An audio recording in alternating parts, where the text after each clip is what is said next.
Muy bien. Ok. Bien, entonces decíamos, esta tarde vamos a poder dar inicio a la charla de lo que se llama el síndrome ictérico, como parte de las sesiones de aprendizaje del curso de introducción a la clínica. Me vuelvo a presentar, les saluda Miguel Guevara, soy médico internista, docente de la sede del Hospital Rebagliati. Brevemente quería comentarles que vamos a hacer esta sesión recordando aspectos fisiopatológicos, algunos anatómicos que son muy relevantes para poder entender, ¿no?, el aspecto sindrómico que hoy día queremos comunicar. En una segunda parte vamos a ver algunos aspectos de la entrevista y finalmente vamos a tratar de visualizar lo que signológicamente es relevante para este síndrome. Muy bien, voy a pasar a compartir mi pantalla y te agradecería, Carlos, si en algún momento tengamos una dificultad en el audio o en la visión, nos avises por favor o interrumpes. Muchas gracias. Sí.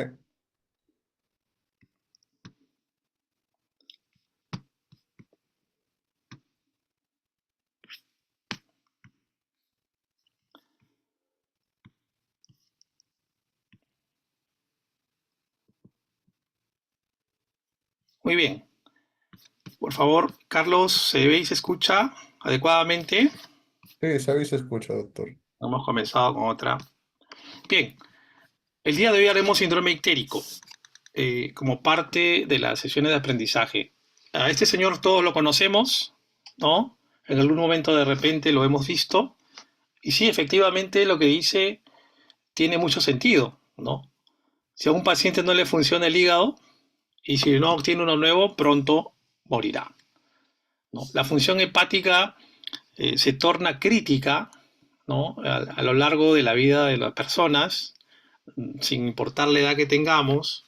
Es un órgano que tiene una implicancia a nivel de varios sistemas por su repercusión y sus funciones. Y una de ellas está en el aspecto de la bilis, ¿no?, como un cuadro, como una producción, tanto para el funcionamiento normal y la absorción de ciertos alimentos. Aquí al costado quería recordarles que nosotros, cuando hacemos el enfoque o el abordaje de un paciente en la entrevista, ya sea en el consultorio, ya sea en la hospitalización o incluso en la emergencia, a veces de manera rápida, tenemos que trabajar el método clínico, que es riguroso, que es la base del método semiológico, ¿no? Entonces, el primer aspecto que manejamos, y ese es el que nos toca conversar ahora, son síntomas y signos, ¿no?, que vamos a desarrollar en relación a la entrevista y a nuestro examen físico. A partir de estos dos, vamos a generar un diagnóstico sindrómico, ¿cierto?, que es lo que vamos a trabajar el día de hoy como el síndrome ictérico. Pero, finalmente, avanzamos a un diagnóstico topográfico. ¿Dónde estamos? ¿En qué parte estamos? ¿Es en el hígado? ¿En qué segmento? ¿En las vías biliares? ¿En la vía biliar principal? ¿En las secundarias? Este aspecto topográfico también es relevante porque eso nos va a llevar finalmente a un diagnóstico etiológico, ¿no?, acompañado evidentemente de un diagnóstico diferencial. Esta secuencia no se puede o no se debería saltear. Si nosotros tenemos la rigurosidad de aplicarla de una manera continua, ¿no?, y ordenada, no hay mayor opción que encontrar probablemente la solución al problema diagnóstico, ¿no? Entonces, eso es muy importante.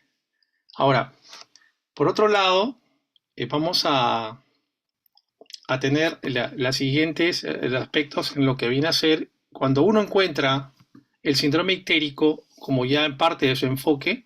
Solamente es cuestión de tiempo para llegar al diagnóstico, ¿no?, en la gran mayoría de casos. La gran mayoría de casos. Muy bien. Para esto vamos a recordar brevemente lo que es la anatomía del hígado, ¿no? Ya los conocemos, todos hemos revisado, pasado el aspecto anatómico. El hígado, pues, es un órgano que va a estar situado en el abdomen, en la parte inferior derecha, ¿no? Carlos, quiero hacer una pausa un momentito, por favor. Ya, vamos a hacer una pequeña pausa, voy a ver un tema de conectividad. ¿Me permiten, por favor? Un momento.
Muy bien. Disculpen por la pausa, tuve un tema acá de conectividad.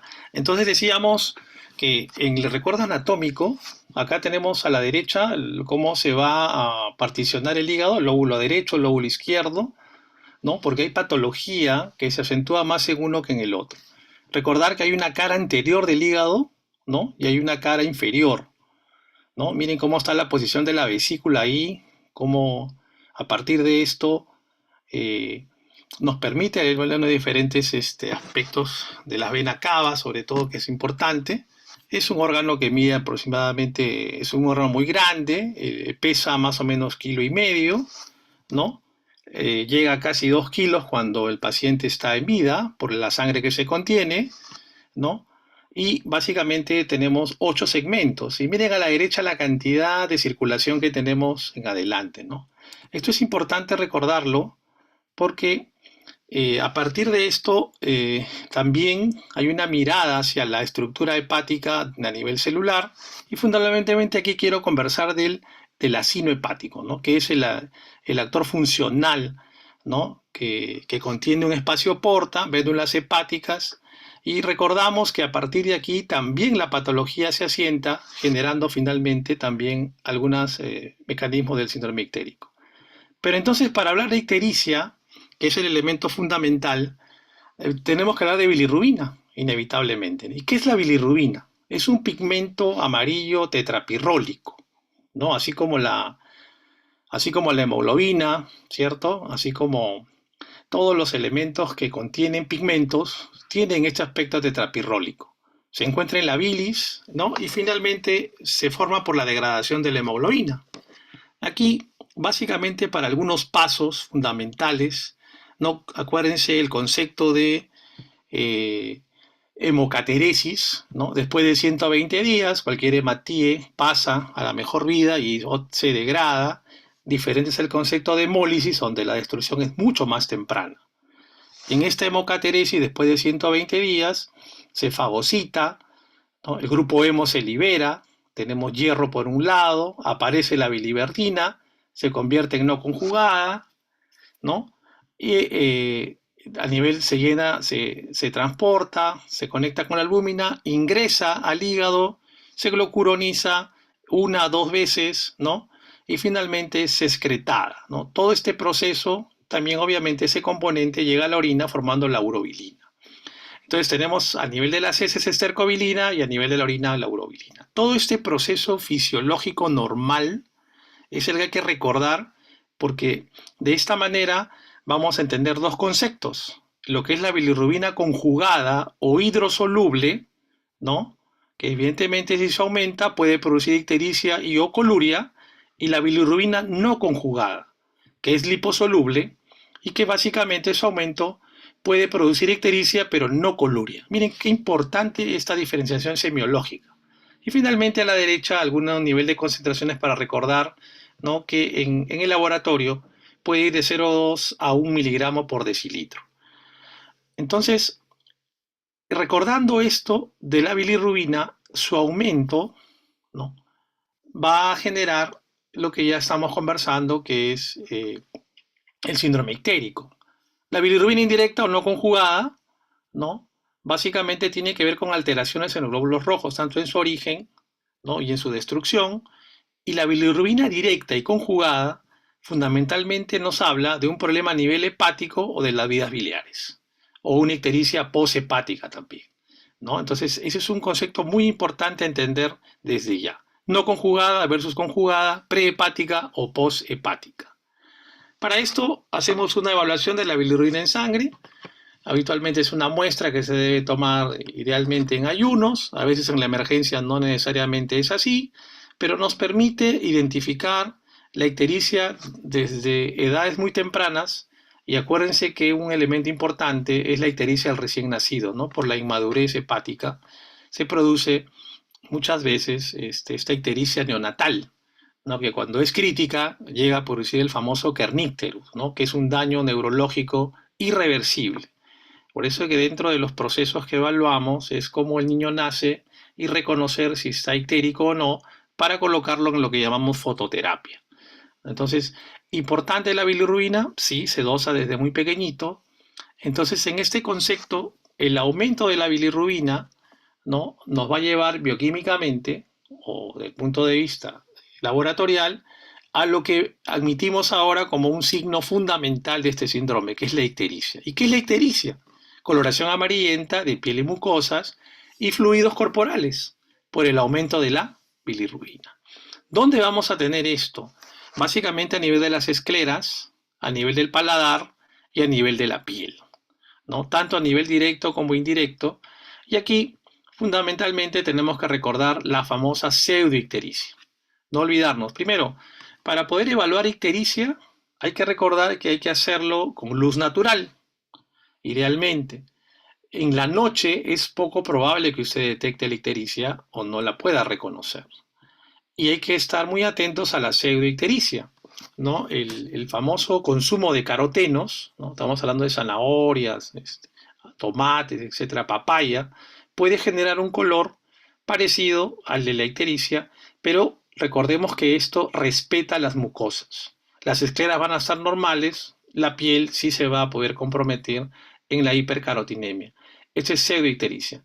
Algunos fármacos que ya no se usan mucho, aunque la fluoresceína se usaba antes para algunos estudios, sobre todo de retina, que ya se han ido dejando, también van a provocar una coloración similar. En algunos pacientes con falla renal crónica, esa palidez terrosa a veces puede confundir con una ictericia, y en las neoplasias avanzadas, hay una palidez a veces también muy extrema, puede confundir con ictericia. Entonces la evaluación tanto de la esclera, del paladar y de la piel en manera simultánea nos va a decir con propiedad si estamos frente a un paciente ictérico o no. Aquí algunos elementos ya hemos conversado, como la hemoglobina va pasando a biliverdina, conjugada, prehepática, urobilinógeno y finalmente la estercobilina, ¿no? Eso es solamente para recordar. Miren cómo se glucuroniza. Primera, segunda, sale, se excreta y queda en la vesícula finalmente que tiene la función de hacer la resección de la bilis y almacenarla, ¿no? Acá lo mismo. Tenemos algo de, pasamos a estercobilina. Acá el grupo hemo, biliverdina, bilirrubina conjugada, urobilinógeno. Cuando tenemos aquí, vamos a darle paso a Valeria. En la hiperurina no conjugada, no se olviden que básicamente hay un incremento en la producción por hemólisis, ¿ya? O hay una disminución de la absorción hepática y una disminución de la conjugación. Cuando tenemos una hiperurinemia conjugada, tenemos tres elementos fundamentales: la disminución hepatocelular, la colestasis intrahepática y la colestasis extrahepática, ¿no? Si vamos a tomar en cuenta estos tres elementos, disfunción hepatocelular y colestasis, nos va a cubrir casi el 90% de los problemas que vamos a relacionar cuando hay bilirrubinas conjugadas elevadas. Entonces aquí brevemente, ¿qué pasa cuando tengo una ictericia prehepática o hemolítica? Muy bien, tengo un estado normal de sangre que hemos conversado. En la ictericia prehepática hay mayor hemólisis, ¿cierto? Por lo tanto, la bilirrubina indirecta es la que aumenta, ¿cierto? Entonces, ¿qué cosa me puede provocar eso? Problemas a nivel de los hematíes, esferocitosis, enfermedad hemolítica recién nacido, eritroblastosis, etc. Cualquiera de estos elementos va a desarrollar una ictericia prehepática. Vamos a ver más adelante cómo llamamos a esa ictericia. Aquí tenemos una ictericia prehepática también, es una bilirrubina no conjugada, es liposoluble, ¿no? La que hemos conversado hace un momento, y generalmente estos pacientes se acompañan de anemia, ¿no? No solamente hay ictericia, sino también hay anemia, hay palidez, baja de hematocrito, hemoglobina, y hay una serie de enfermedades, entre ellas las enfermedades autoinmunes como el lupus o el hiperesplenismo, puede provocar este problema de ictericia prehepática. En la ictericia hepática propiamente dicho, hemos hablado de que habría una disminución de la captación de bilirrubina por el hígado, algún daño hepatocelular y, como no, disminución de la conjugación, ¿no? La más frecuente de esos tres mecanismos es el daño hepatocelular, ¿cierto? Entonces, aquí nuevamente, la captación hepática viene del plasma por el hepatocito. Algunos fármacos también reducen esa captación. Hay aumento de la bilirrubina indirecta y tanto de la directa en ictericia de origen hepatocelular. En la poshepática, que es de las más frecuentes, ¿no? La mayoría de causas que son benignas están asociadas sobre todo a litiasis biliar, a litiasis coledociana, a estenosis biliar postquirúrgica y atresia biliar, ¿no? Hoy en la práctica hemos tenido 2 casos de ictericia y una asociada a estenosis biliar postquirúrgica, ¿no? Acá vemos algunas fotitos de los litos, ¿no? Cómo es que se van formando progresivamente a través de la acumulación de la bilis en la ictericia obstructiva. Entonces, tenemos a nivel poshepático fundamentalmente acumulación de esta bilirrubina poshepática que aumenta en cantidad y generando un factor colestásico importante, ¿no? Y aquí tenemos, cuando hablamos de las alteraciones de la excreción a nivel de la vesícula, a la izquierda tenemos esta vesícula que nos invita a reflexionar al ver las piedras, hay bacinete, llega a la vía biliar, ¿cierto? El cístico, aquí está en la flecha que vemos, ahí está el conducto, el colédoco, y cómo llega a desembarcar. Entonces, todo este proceso, cuando hay un lito, puede darse de manera progresiva. Entonces tenemos una obstrucción del flujo biliar, hay un aumento de la presión intracanalicular y finalmente hay una derivación biliosanguínea, ¿no? Generando una ictericia y una coluria y una acolia. Eso es lo que va a producirse en una ictericia de carácter poshepático por obstrucción del árbol biliar. Y cómo no, vamos a ver prurito en el paciente, ¿no? Porque vamos a ver cómo las sales biliares aumentan también en su concentración en la sangre. Muy bien, entonces repasando todos estos aspectos fisiopatológicos nos lleva a tener más claridad a la hora de la entrevista. Entonces, mi paciente ya lo encontré ictérico, ya reconocí que no es una pseudoictericia, ya me fijé en las escleras, en el paladar, en la piel, ¿no? Tengo una historia probablemente de coluria o de hipocolia, tengo una historia de anemia o de algunos otros aspectos, entonces tengo que empezar a hacer las preguntas. ¿Cuánto tiempo hace que usted ha notado esta coloración o quien la notó? A veces no el paciente no la misma, sino el familiar. Entonces, cuando tenemos días a semanas, hablamos de hepatitis o ictericias obstructivas. Cuando el paciente ya tiene meses, hablamos de hepatopatías crónicas, de cirrosis, ¿no? Cirrosis de hepatitis crónica activa, cirrosis biliar primaria, sobre todo en las mujeres, digamos, relativamente jóvenes, ¿no? Apareció la ictericia rápidamente, cuestión de horas o de días. Definitivamente hepatitis vírica, hepatitis tóxica, no se olviden, a veces hay sobredosis de paracetamol o rápidamente una coledocolitiasis, ¿no? Que obstruyó el conducto y generó rápidamente un aumento de la bilirrubina.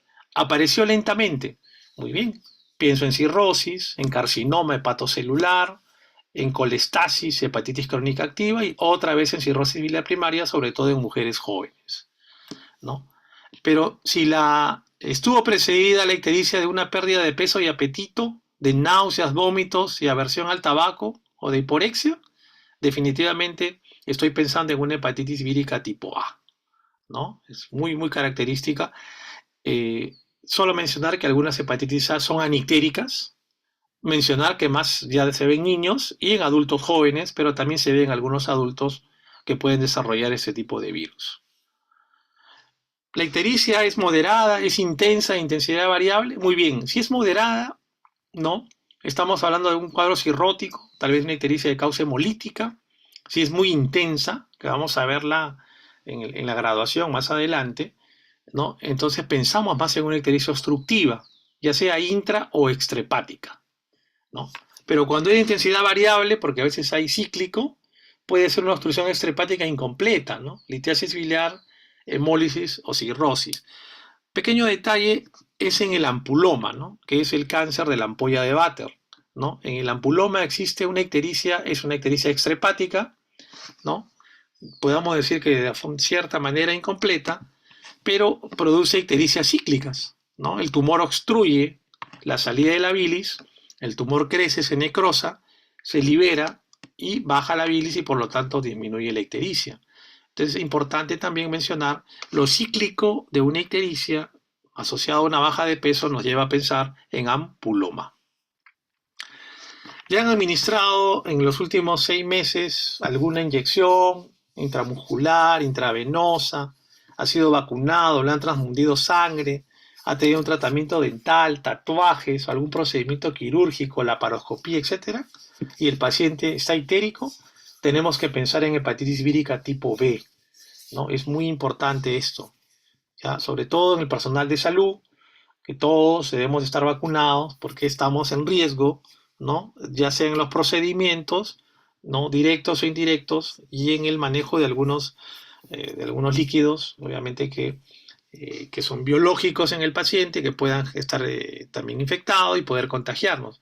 Pero el paciente en general, digamos que no es personal de salud, ¿no? Está expuesto porque a veces, pues, tanto en los procedimientos, en la sangre que no tuvo un tamizaje ideal, ¿no? En algún tratamiento dental, ¿no? En las agujas reusables, en los tatuajes, que algunos lo hacen, pueden contagiarse de hepatitis, sobre todo de hepatitis B.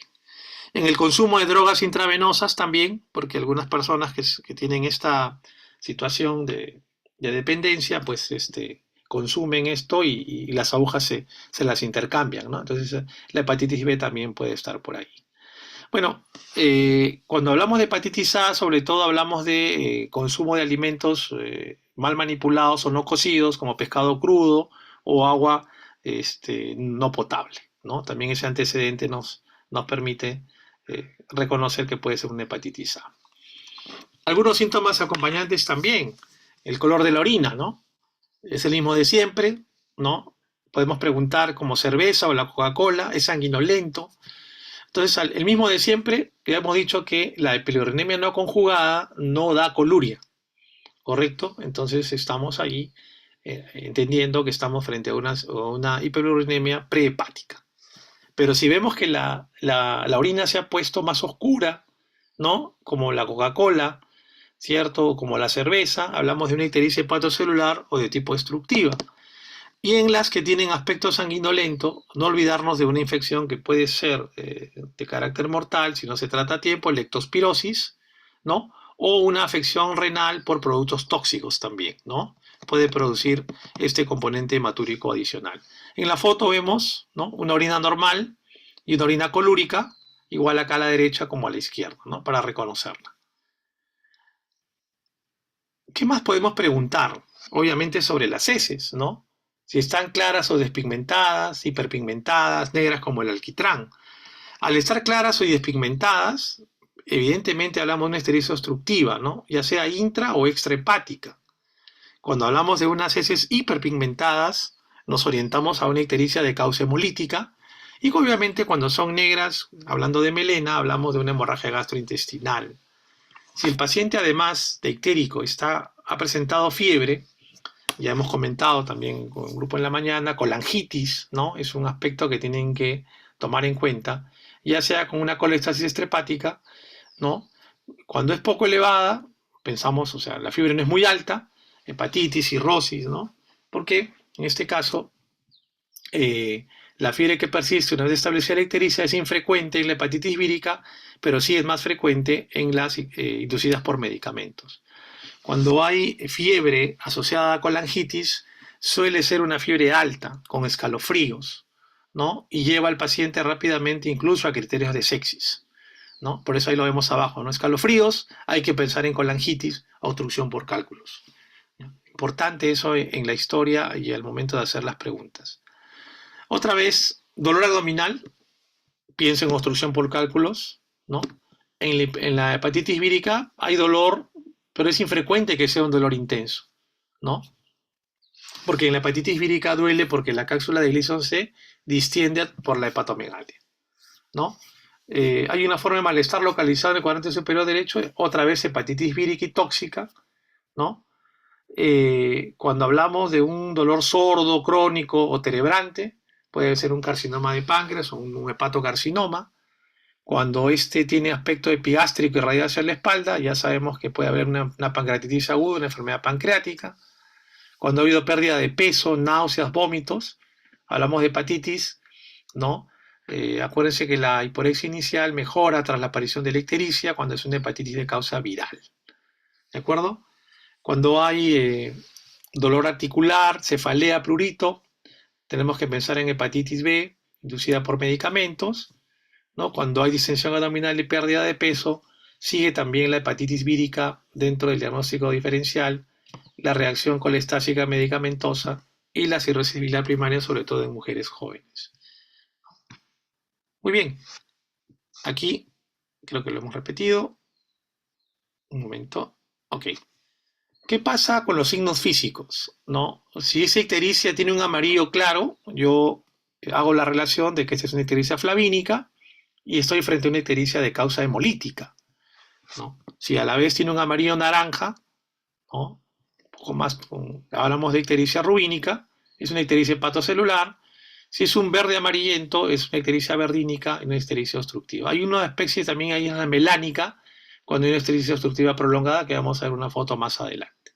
No olvidar que si encontramos palidez marcada, tenemos que pensar en anemia hemolítica, en procesos malignos, en algunos grados de cirrosis, ¿no? Que se acompañan a veces con pérdidas por las varices esofágicas. Cuando tengamos un hígado de tamaño normal, ¿no? No olviden que podemos pensar sobre todo en ictericia de tipo hemolítica. Y cuando ya tenemos hepatomegalia, a la cabeza la cirrosis alcohólica, ¿no? En la primera fase, porque posteriormente la cirrosis hepática alcohólica produce un hígado más pequeño. Entonces, todo esto tenemos que ir preguntando. Si encontramos un hígado al examen físico de consistencia pétrea, ¿no? Al examen, pensamos en un hepatocarcinoma o en metástasis. Si a veces podemos encontrar un nódulo palpable, a veces hay neoplasias o nódulos de degeneración o abscesos. Cuando el hígado ya está pequeñito, ¿no? Cirrosis postnecrótica o necrosis hepática aguda o subaguda, ¿no? Cuando el hígado es sensible al roce en el área hepática, hepatitis o insuficiencia cardíaca congestiva con agranamiento hepático agudo, ¿no? Y algunas veces, en muy pocas situaciones, podemos escuchar un soplo en el área hepática, ¿no? Sobre todo se ve cuando hay tumores vasculares o algunos nódulos de regeneración durante los pacientes que tienen cirrosis. Si tengo distensión abdominal, matidez palpable y signo de la oleada, evidentemente tengo que pensar en ascitis, ¿no? Y en la cirrosis debido a hipertensión portal, ¿no? Que es lo que habitualmente se acompaña en estos casos de ictericia. La ictericia en el paciente cirrótico es un marcador ominoso del pronóstico, ¿no? Porque estamos hablando de una disfunción hepática de mayor cuantía.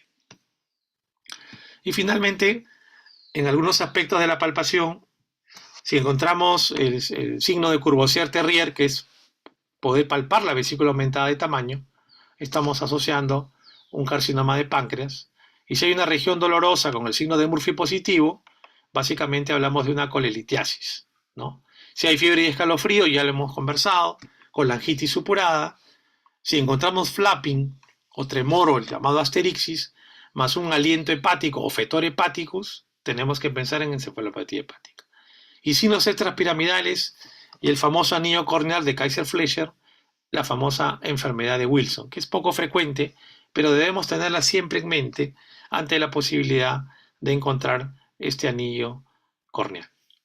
Muy bien, para ir cerrando esta reunión, quería yo dejarles estas imágenes que son mucho más adecuadas para entender lo que es la ictericia, ¿no? Cuando tenemos a un paciente frente a nosotros, ya desde la inspección vamos a evaluar y vamos a reconocer ictericia, ¿cierto? En el lado izquierdo vamos a encontrar esa ictericia flavínica, que la vemos en las ictericias prehepáticas o ictericias de causa hemolítica. Cuando vemos esta ictericia rubínica, vemos hablamos de una ictericia hepatocelular, ¿no? Donde el compromiso es generalmente de carácter intrahepático colestásico. Y esta es la más frecuente, que tenemos la ictericia verdínica, ¿no? La que vamos a ver, que es la ictericia poshepática o obstructiva, ¿no? Y la que muchas veces viene con un componente de prurito colestásico. Cuando esa ictericia verdínica, ¿no? Sobre todo esta, se prolonga, ¿no? La acción de la luz solar, ¿no? Tiene que ver con este factor de la activación de la melanina.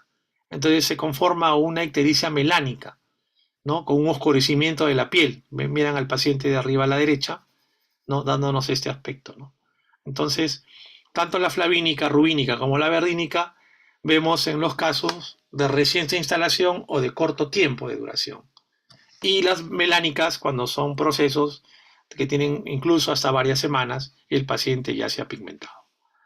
Aquí, otra vez, la ictericia rubínica, lesión hepatocelular. No se olviden de la verdínica y los antelasmas, ¿no? Que son estos depósitos, ¿no?, que vamos a ver sobre la zona palpebral, y eso nos indica básicamente colestasis crónica, ¿no? Colestasis crónica. Y aquí, para cerrar, la colestasis crónica nos va a dar coluria, nos va a dar ictericia verdínica, nos va a dar hipoacolia. Hay un componente de mala absorción esteatorreica en las heces y el paciente también va a desarrollar prurito. Entonces,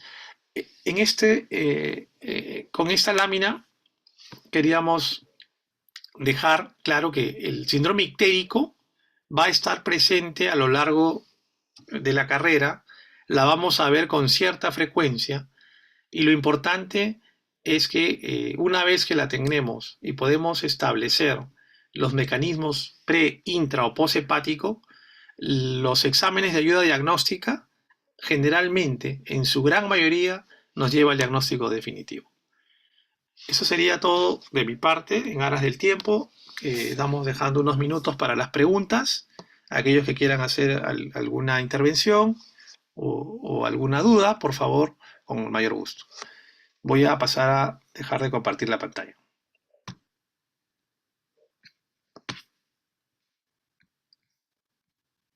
Muy bien. Si hubiera alguna pregunta, alguna duda, por favor, con el mayor gusto, pueden hacerla.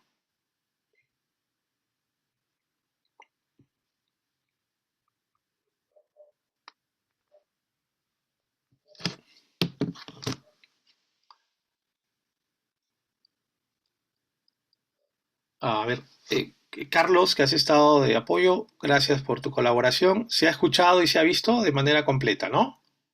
Sí, todo el tiempo, doctor. Ok, gracias, Carlos. Bien, entonces, si no hay preguntas, entiendo que, esperemos, haya sido claro el mensaje. Todos los días en la sala de hospitalización no es inusual que encontremos, hablando de medicina interna, algún paciente ictérico. Entonces, esto que hoy día hemos repasado, ¿no?, nos debe establecer un orden a la hora que hacemos la evaluación, ¿no?, tanto en el examen físico, y no olvidarnos de las preguntas. A veces no todo va a estar en los análisis, no todo va a estar en la tomografía, en la ecografía, en la resonancia, ¿no? Tenemos que establecer mecanismos, ¿no?, a través de la historia, ¿no?, el consumo. Muchas veces algunos pacientes están tomando algunos medicamentos y eso nada más que se puede saber a través de la historia, de la entrevista, de la verificación de la misma. En ese mismo sentido, los procesos ya más crónicos y de carácter inflamatorio o tumoral tienen también la importancia de detectarlos a tiempo para poder darle una oportunidad de tratamiento quirúrgico, ¿no?, a la mayoría de pacientes. Cuando los procesos no se diagnostican tempranamente, a veces ya no podemos hacer mucho por los pacientes, ¿no? Entonces, la patología tumoral, hepática, de la vía biliar y de la vesícula se deben detectar tempranamente para poder tener un impacto en la mejora de la calidad de vida del paciente. Muy bien, con esto damos por terminada la reunión el día de hoy. Les agradezco su atención. Hasta una próxima oportunidad. Muchas gracias. Gracias, doctor. Hasta luego. Gracias, doctor. Gracias, Hasta doctor. luego. Gracias, Hasta luego. doctor. Gracias, doctor.